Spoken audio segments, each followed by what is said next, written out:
Hi, this is Tony Salas with Powertrain Training to let you know we got a new schedule of classes and webinars that we're offering through the fall. Starting in September, you're going to see new courses and also new webinars, which includes the hands-on diesel Duramax Diesel 3.0. We're going to have hands-on class along with a webinar.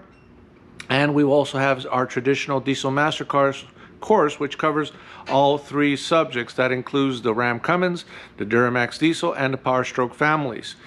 Something you may want to look into. So traditionally a 2-day class, you may lose 1 day of travel, 1 day of going home, 4 days. Why not invest the extra day and come out here for the week and get intense training? So if you're really struggling with diesels and you really want to know about diesels, especially with after treatment, common rail, turbocharging, and even our networks that we see on today's trucks, definitely want to look into those courses.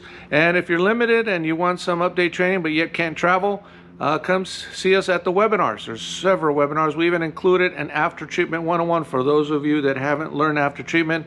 Hey, let's face it, you can't be replacing parts all the time because it'll eventually catch up to you. And what I mean by that is you put a sensor on, you put a DPF on, you put whatever on, if the check engine light's still on, well, you need some training. And isn't it fun to work on something when you know it works? So take a look at our schedule, and we hope to see you in class.